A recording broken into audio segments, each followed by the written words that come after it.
할렐루야. 하나님의 은혜와 평강이 충만히 임하기를 주님의 이름으로 간절히 축원합니다. 80년대의 개그맨 가운데 이경애라는 개그맨이 있습니다. 이 개그맨이 유행시킨 유행어 가운데 하나가 넌 내 거야! 이 유행어예요. 작년에 아침 방송에 나와서 넌 내 거야! 이 개그, 이 유행어 하나로 CF를 자그마치 20개를 찍었다고 하더라고요. 그래서 지한 단칸방에서 좋은 집을 샀다라고 이야기를 합니다. 넌 내 거야! 우리는 누구의 겁니까? 우린 누구 거예요? 누구 거라고요? 난 내 건데? 아니, 우리는 하나님의 겁니다. 하나님의 소유입니다. 여러분, 우리가 누구의 것이냐에 따라서 대박나기도 하고 쪽박차기도 합니다.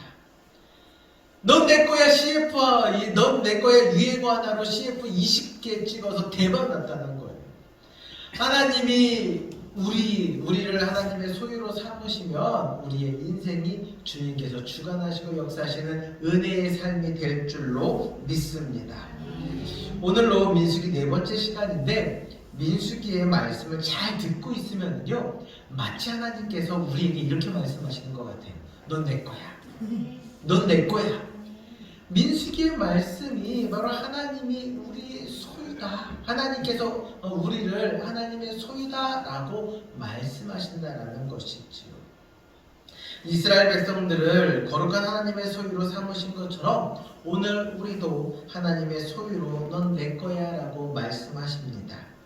여러분, 광야는 모든 것이 부족하고 혹독한 환경에서도 하나님께서 넌 내 거야 라고 말씀하셨기 때문에, 선언하셨기 때문에 이스라엘 백성들을 완벽하게 지켜주셨습니다. 광야에서 여러분, 우리를 안전하게 지켜줄 수 있는 성벽을 만들 수 있는 곳일까요? 광야는 결코 성벽을 만들 수도 없을 뿐더러 이스라엘 백성들이 40년 광야 생활을 할 동안 한 곳에 정착하여 머물러 있었던 것이 아니라 구름 기둥이 올라가면 이스라엘 백성들은 장막을 다 걷는 거예요. 그리고 구름 기둥이 이동한 대로 따라 움직여서 그곳에 구름 기둥이 멈출 때에 장막을 치고 성막을 먼저 세우고 장막을 쳐서 머물렀던 것을 보게 됩니다. 그러니까 광야라는 곳은요 한 곳에 정착하는 곳이 아니라 늘 이동하는 곳입니다. 그러다 보니까 우리를 안전하게 지켜줄 수 있는 성벽이 있는 것도 아니고 항상 모든 것이 다 노출되어 있었다라는 거예요. 그런데 성경을 보십시오. 하나님의 이스라엘 백성들이 그곳에서 대적의 침략과 약탈을 당해 궁핍해지고 어려움 당하고 또한 이 광야에 정갈이나 독사들로 인해서 수많은 사람들이 죽었다라고 말하지 않아요. 하나님이 그들을 안전하게 지켜주셨습니다. 오히려 하나님께서는요 40년 동안 의복이 헤어지지 아니하고 신발 또한 떨어지지 아니하도록 이 모든 것까지도 지켜주시며 매일매일 만나와 매출하기로 먹이시고 살리신 줄로 믿으시기 바랍니다. 바로 우리가 이스라엘 백성들이 하나님의 소유였기 때문에 완벽하게 지켜주셨다라는 말씀이에요. 그렇다면 하나님의 소유인 우리가 해야 될 일이 무엇일까요?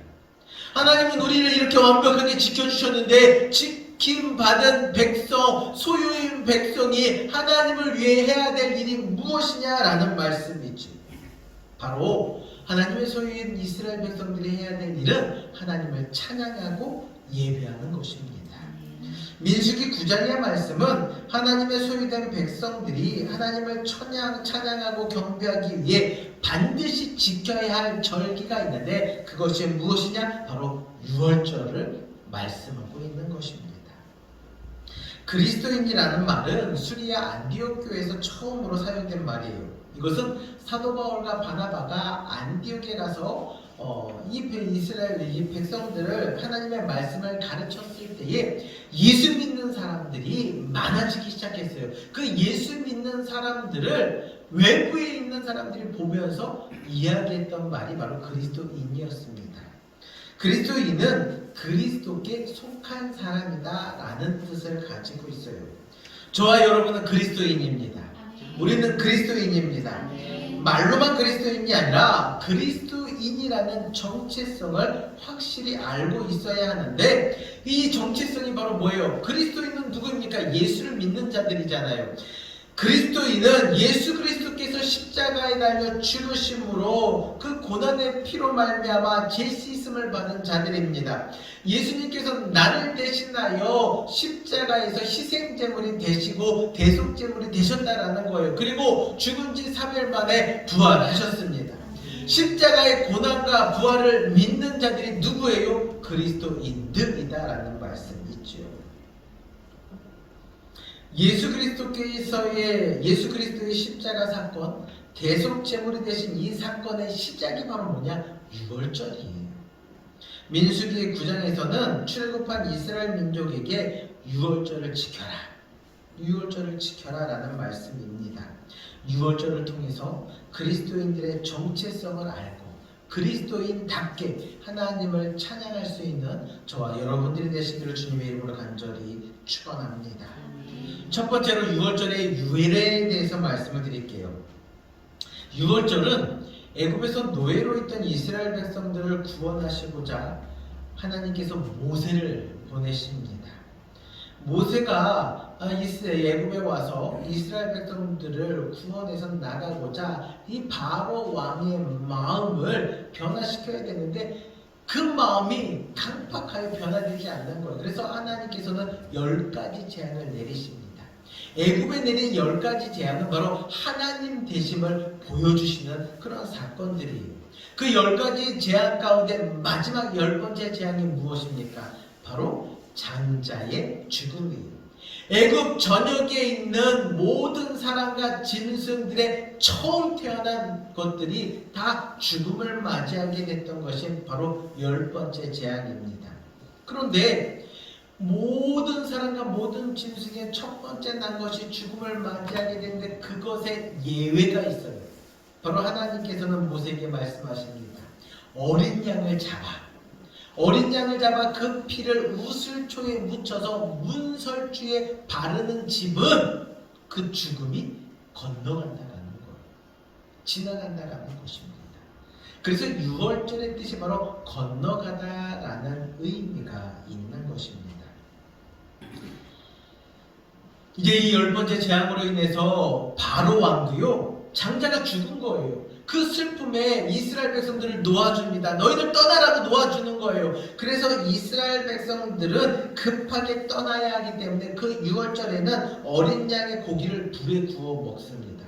삶아 먹는 것이 아니라 시간 오래 걸리도록 푹 삶는 것이 아니라 급하게 불에 구워서 무교병, 즉 누룩을 넣지 아니하는 떡을 만들어 무교병을 만들어 먹고 쓴 나물을 함께 먹었다라고 해서 유월절의 규례입니다. 그리고 누룩을 넣지 않는 이 무교병을 7일 동안 먹어요. 그래서 유월절과 무교절이 합쳐집니다. 그 통칭하여서 유월절일이라고 이야기하는 것이죠.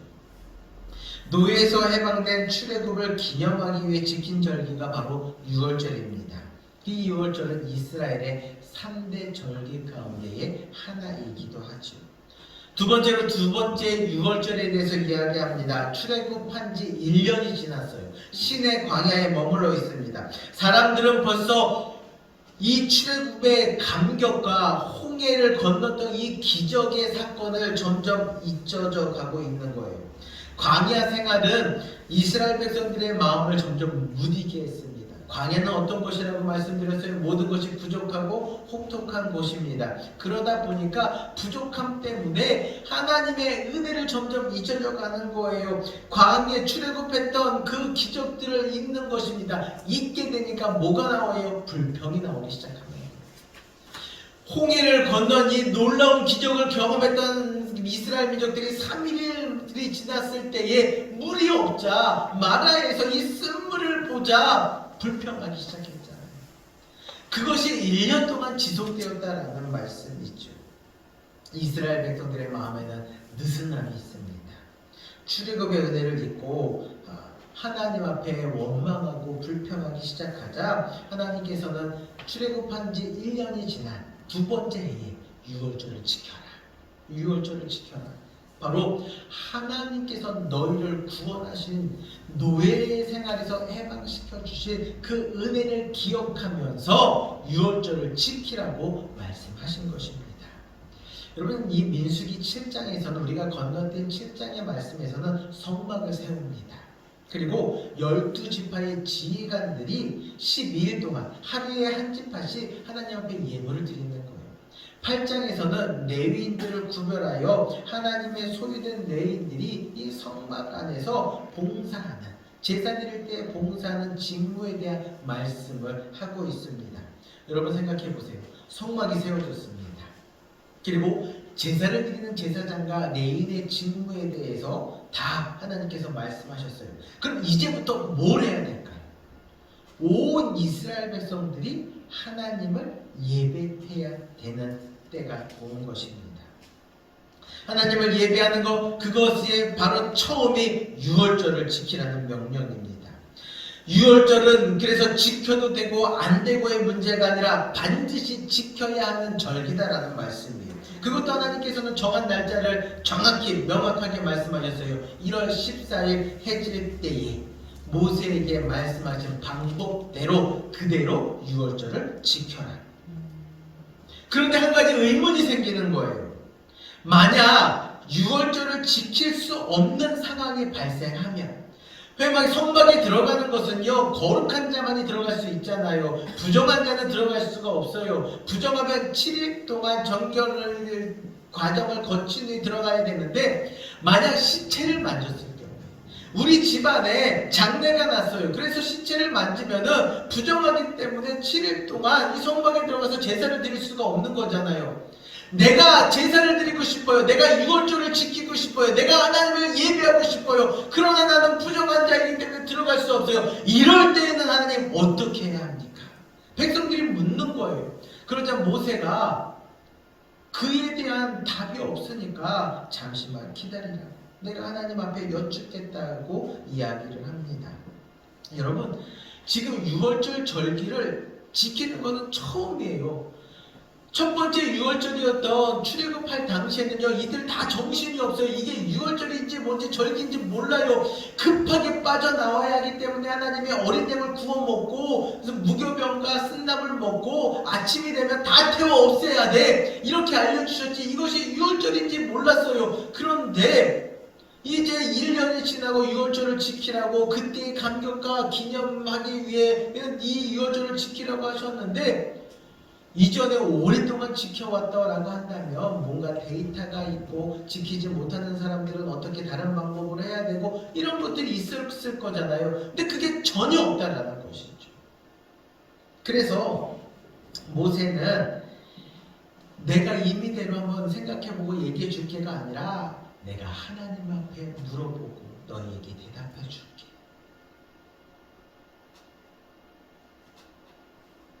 하나님께 묻고 구체적인 지시를 들은 다음에 이스라엘 백성들에게 선포합니다. 여러분, 우리가 모르는 경우가 있고 무엇인가 선택해야 될 경우에 내가 잘 알지 못한다라고 한다면 여러분은 어떻게 하시겠습니까? 요즘에는요, 네이버를 다 검색을 해요. 네이버 찾아보면 다 안다고 해요. 그러나 믿음의 성도들은 하나님 앞에 먼저 물으시기를 간절히 부탁을 드립니다. 하나님 앞에 묻고 하나님께서 주시는 지혜로움으로 그 선택을 하고 해결해 나아갈 수 있는 저와 여러분들 되시기를 간절히 축원합니다. 하나님께서는 말씀하십니다. 만약 시체를 만져서 부정하게 된 사람이나 먼 여행 중에 있어서 도저히 1월 14일 해질녘에 유월절을 지킬 수 없는 상황이다 라고 한다면은 둘째 달 14일에 지켜라. 한 달이 지난 2월 14일 해질 때에 유월절을 동일하게 지키라고 말씀해 주셨어요. 이 말은요, 어떤 의미가 있냐면은 유월절을 지키는 데 있어서 예외를 두지 않는다라는 거예요. 그러니까 누구든지 예배를 드리라는 말씀이죠. 한 사람의 예외도 없이 누구든지 하나님 앞에 나와 유월절을 지키라는 말씀입니다. 이 말씀에 따라 우리 교회도 모든 분들이 예배를 드릴 수 있도록 예배 시간을 확대하고 있잖아요. 여러분, 우리 교회의 회복과 부흥의 시작은요, 제가 처음 부임했던 2019년 4월이었어요. 민건사님과 함께 예배드렸던 새벽 4시 1부 예배, 그리고 5시에 드린 2부 새벽 예배가 예배의 시작이 우리 교회의 회복과 부흥의 시작이었습니다. 권사님이 태백으로 일을 가실 때에 5시에 출발하셔야 되기 때문에 먼저 그 피곤한 가운데서도 4시에 나오셔서 기도하시고 가시는 거예요. 새벽 예배는 5시였는데. 그런데 이렇게 혼자 보내는 것이 안쓰러워서 하나님께서 네가 같이 예배하면 되잖아, 이 말씀을 주셨기 때문에 4시에 예배를 시작했습니다. 그리고 지금은 우리 교회가 1부, 2부 작은 교회고 시골 교회임에도 불구하고 1부, 2부에 나눠서 예배 드리는 경우는 바로 9시에 출근하는 권사님 가정 때문에 그래요. 오늘도 권사님 가정, 권사님 집사님, 성도님 나오셔가지고 1부 예배 드리고 다 출근을 하셨습니다. 만약 이 7시 50분 예배가 없다라고 한다면 권사님의 가족은요, 한 달에 한두 번 이상은 예배를 드리지 못하는 거예요. 드리고 싶어도 드리지 못하는 거예요. 권사님이 출근하셨을 때 제가 그 말씀을 드렸어요. 권사님, 주일 예배 드리지 못하고 출근하시니까 어떠세요? 그러니까 권사님의 마음이 너무 속상하다는 거예요. 예배는 드리고 싶은데 드릴 수가 없으니까. 그래서 권사님, 그러면은 제가 8시 예배를 만들 건데 8시 예배에 나오셔서 함께 드릴 수 있어요? 그러니까 함께 좋다고 하시면서 말씀하셨어요. 그래서 그때부터 1부 예배가 시작이 되었습니다. 여러분, 예배에는요, 어느 누구도 예외 없이 하나님 앞에 하나님의 이름을 찬양하고 경배하며 예배드리라고 우리를 부르신 줄로 믿으시기 바랍니다. 그렇다면 6월절을 지키지 않으면 어떻게 될까요? 하나님은 이러한 상황에 대해서 13절에 이렇게 말씀하고 있습니다. 13절 말씀을 다 같이 한번 읽어보겠습니다. 그러나 사람이 정결하기도 하고 여행 중에도 잊지 아니하면서 6월절을 지키지 아니하는 자는 그 백성 중에서 끊어지리니, 이런 사람은 그 정한 기일에 여호와께 헌물을 드리지 아니하였은즉 그의 죄를 담당할지며. 아멘. 6월절을 지키지 않는 자는 백성 중에서 끊어지리니. 따라해보세요. 끊어지리니. 끊어지리니의 히브리어 뜻을 보게 되면요, 파괴하다, 뿌리채 뽑다, 베어내다 라는 뜻을 가지고 있습니다.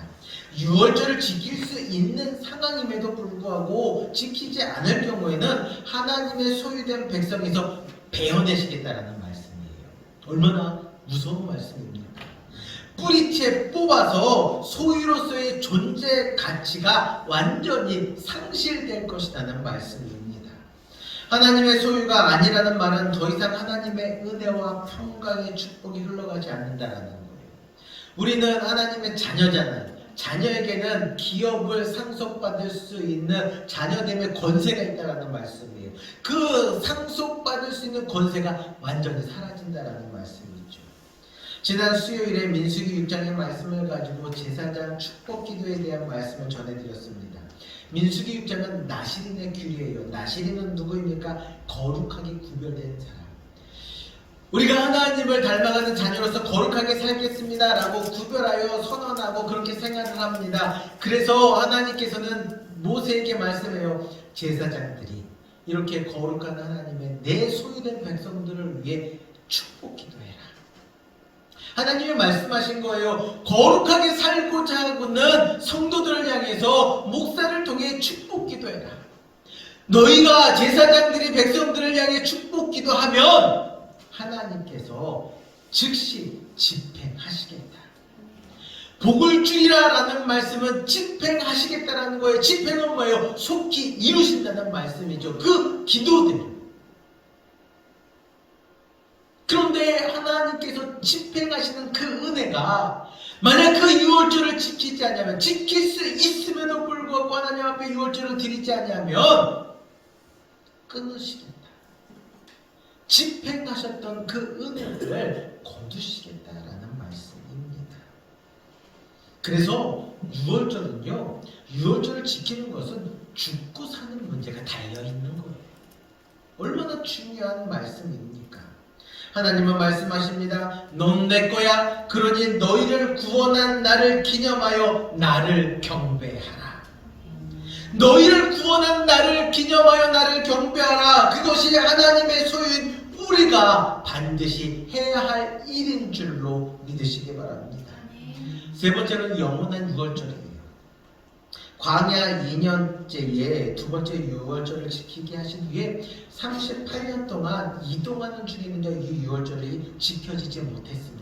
그리고 40년 광야를 마치고 요단강을 건너 여리고성 앞에 진을 치고 있을 때 하나님께서 먼저 하게 하신 것이 무엇입니까? 유월절을 지키고 할례를 행했던 것입니다.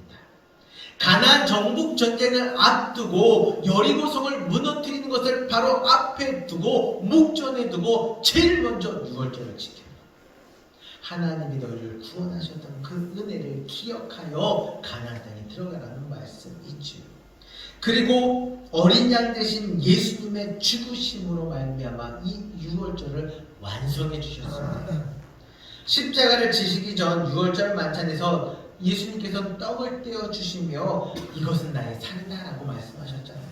그리고 포도주잔을 내어 주시면서 이것은 나의 언약의 피다라고 말씀하셨습니다.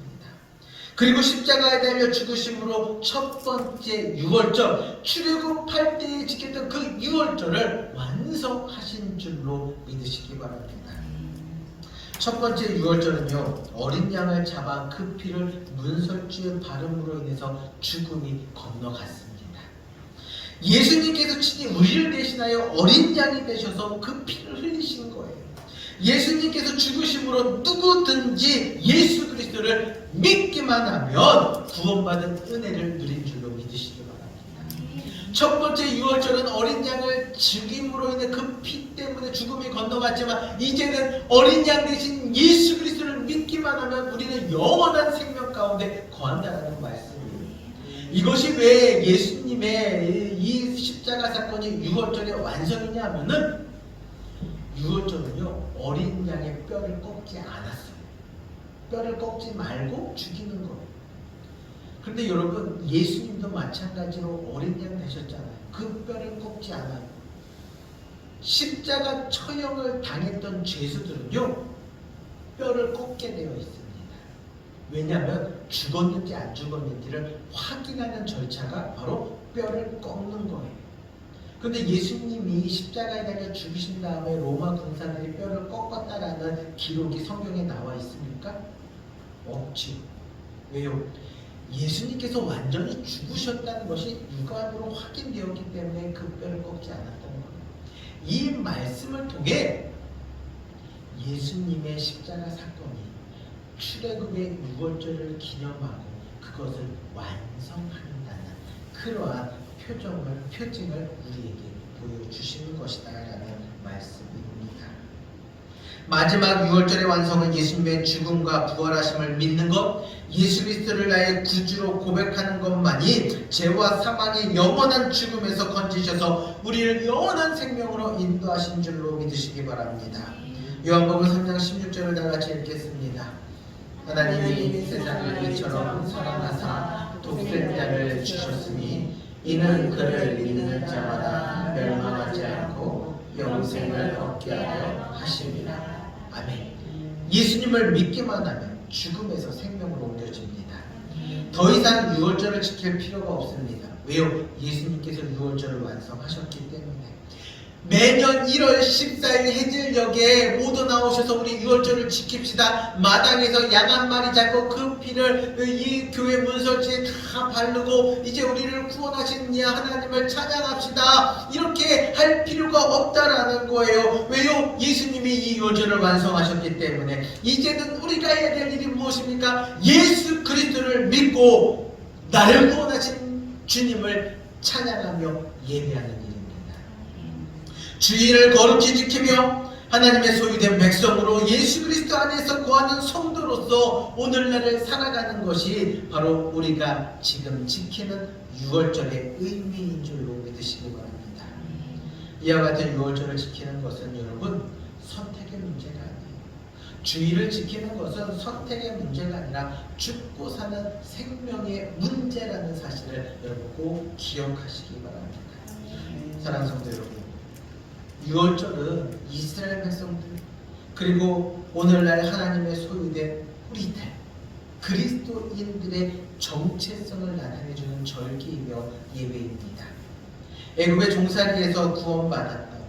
그리고 언약의 백성으로서 지켜야 할 예배, 영원한 생명을 주시는 구원받은 성도를 나타내주는 것이 바로 유월절이라는 말씀입니다. 유월절을 지키는 것은 선택사항이 아니라 반드시 지켜야 될 예배이고 생명 걸고 지켜야 될 가장 중요한 예배인 줄로 믿으시기 바랍니다. 우리는 강제하지 않으면 별다른 감정을 느끼지 않을 때가 많이 있어요. 주일 예배 안 드리면 죽습니다 라고 말하면은요 아마 한 번도 빠지지 않고 나와서 예배 드릴 거예요. 근데 그렇게 이야기하지 않잖아요. 그것도 그렇지 않기 때문에 안 드려도 되고 뭐 가끔씩 빠져도 되고 이렇게 생각하는, 너무 쉽게 예배를 생각하는 분들이 있다라는 사실입니다. 그런데 여러분 에서를 한번 보세요. 에서는 자신에게 주어진 장자권을 가볍게 여겼던 사람이잖아요. 그런데 이 장자권을 가볍게 여긴 결과가 어떻습니까? 자신의 인생뿐만 아니라 후손들까지 이스라엘의 대적이 되게 하는 결과를 낳았습니다. 오늘도 마찬가지예요. 주일을 반드시 성수해야 되나요? 11조를 꼭 드려야 하나요? 성경을 꼭 읽어야 되나요? 기도를 해야 되나요? 라고 묻는 분들이 있습니다. 이런 물음 뒤에는요 안 해도 되는 건 아닌가요? 꼭 할 필요가 있나요? 라는 부정적인 마음을 가지고 질문하는 거예요. 그런데 오늘 본문 7절에서는요 유월절을 지키지 못하는 경우 어떻게 하나요? 라는 질문을 하고 있는데 이 질문에는 어떤 마음이 담겨져 있느냐 하면은 나는 지키고 싶은데, 나는 유월절을 지키고 싶은데, 나는 주일 예배를 지키고 싶은데 지금 상황이 그렇게 되지 않는데 이럴 때는 어떻게 해야 하나요? 라는 마음으로 질문하고 있다는 것이죠. 불가피한 일 때문에 유월절을 지키지 못해 하나님의 소유에서 끊어지는 저주를 받지 않기 위해 던져지는 질문이다라는 말씀이에요. 오늘 우리는 하나님의 이름을 찬양하고 경배하기 위해 이 자리에 모여 예배를 드립니다. 주일을 성수함에 있어서 이와 같은 마음, 유월절을 지키는 마음으로 드리시기를 간절히 축원합니다. 반드시 드리겠습니다 라는 마음을 가지고 예배를 드렸으면 좋겠어요. 하나님의 품에서 끊어지고 베어지고 뿌리채 뽑히지 않게 안고자 하는 마음을 가지고 예배 드리셨으면 좋겠습니다. 이스라엘 백성들이 그런 마음으로 유월절을 지켰던 거예요. 나는 드리고 싶은데 내 상황이 그렇지 않아서 이럴 때는 어떻게 합니까? 라는 그런 마음으로 하나님 오늘 예배 드리고 싶어요. 하나님 이 주일에 하나님을 감사함으로 찬양함으로 나를 구원해 주신 그 하나님을 찾아 예배하고 싶어요. 유월절의 의미가 뭐예요? 구원하신 하나님을 바라보며 예배드리는 거잖아요. 그런데 우리는요 오랜 신앙생활을 하다 보니까 이 구원의 감격과 기쁨을 잃어버릴 때가 너무나도 많다라는 거예요. 여러분 기쁨으로 이 자리에 나오셨습니까? 막 이 교회 문을 활짝 열고 들어오시면서 할렐루야 구원하신 하나님 감사합니다 라면서 손 들고 나오셔서 예배드리십니까? 처음에 나올 때는 그런 마음이 들 때도 있어요. 정말 하나님을 찬양함에 기쁨이 있었어요. 내게 은혜 주신 이 한 주간 동안 은혜 주심에 감사해요. 할렐루야 하나님 감사하면서 찬양하며 나오기도 했어요. 그런데 그 은혜가 너무나도 당연히 여겨지네요. 그 구원의 감격이 너무나도 당연히 여겨지네요. 매일매일 습관처럼 되어지다 보면 문을 열고 들어오는 얼굴의 표정들이요 인생 근심 걱정 다 짊어지시고 들어오시는 것 같아요. 지금도 심각하게 주야 하시면서 예배드리시잖아요. 이스라엘 백성들에게 유월절을 지키게 한 거는요 구원의 은혜를 기억하는 거예요. 근데 1년이 지났을 때 어땠다고 말씀드렸어요. 그 구원의 기쁨이 잊혀지니까 불평하기 시작합니다. 여러분, 은혜 받았을 때에 하나님의 은혜가 내 삶 가운데 가득할 때에 여러분 어떠세요? 불평불만 나오나요? 원망 나오나요? 근데 모든 게 보는 것마다 감사하고 보는 것마다 좋아 보이고 사람들마다요 너무 좋은 거예요. 할렐루야. 집사님 나 보면 좋죠. 아멘이 쫙. 할렐루야. 보면 그 은혜 받으면 막 다 사랑스러워 보이고 다 좋아 보여요. 그런데 여러분 힘들 때 어떠세요? 나 힘들고 나 어려운데 옆에서 웃고 있으면요 웃는 사람이 되게 얇아요. 그렇잖아요. 근데 우리가 오늘도 구원의 기쁨과 감격을 누리며 이 자리에 나와 하나님을 예배할 때에 우리의 마음은 어떨까요? 그 구원의 기쁨과 감격이 내 얼굴에 가득 차다는 겁니다. 우리 전우장에 계신 분들 한번 바라보십시오. 구원의 기쁨과 감격적인 표정을 한번 바라보셨으면 좋겠어요. 내 얼굴 가운데 내가 지금까지 살아왔던 삶 가운데서 가장 밝은 표정으로 옆에 분 얼굴 바라보면서 눈 촘촘 빨갛게 딱 보시면서 사랑하고 축복합니다. 사랑하고 축복합니다 하고 한번 축복의 인사를 한번 나눠보셨으면 좋겠습니다. 사랑하고 축복합니다. 사랑하고 축복합니다. 사랑하고 축복합니다. 할렐루야. 사랑하고 축복합니다. 저 보시면서 저에게 소통합니다. 사랑하고 축복합니다. 여러분을 사랑하고 축복합니다. 사랑하고 축복하니까 제 얼굴이 어때요? 밝죠? 환하죠? 너무 이뻐 보이죠? 이쁘게 보시는 분들의 은혜가 넘치는 줄로 믿습니다. 아멘 하신 분만 넘칠 줄로 믿습니다. 할렐루야. 그걸 우리가 주일을 예배할 때에 하나님 앞에 구원의 기쁨과 감격으로 유월절을 지켰던 것처럼 예수님께서 이 유월절을 완성하신 것은 바로 이 주일의 예배가 나를 구원하신 예수님을 기념하라. 나를 위해 희생하신 예수님을 기념하며 구원의 은혜와 감격을 누리면서 예배드려라. 이 예배가 이와 같은 예배입니다. 구원의 감격이 있는 예배이고 구원의 기쁨이 있는 예배이고 즐거움이 있는 예배입니다. 그 행복을 누릴 수 있는 매일매일 주일 예배가 이런 마음으로 드릴 수 있는 저와 여러분들이 되시기를 주님의 이름으로 간절히 축원합니다. 함께 찬양하겠습니다.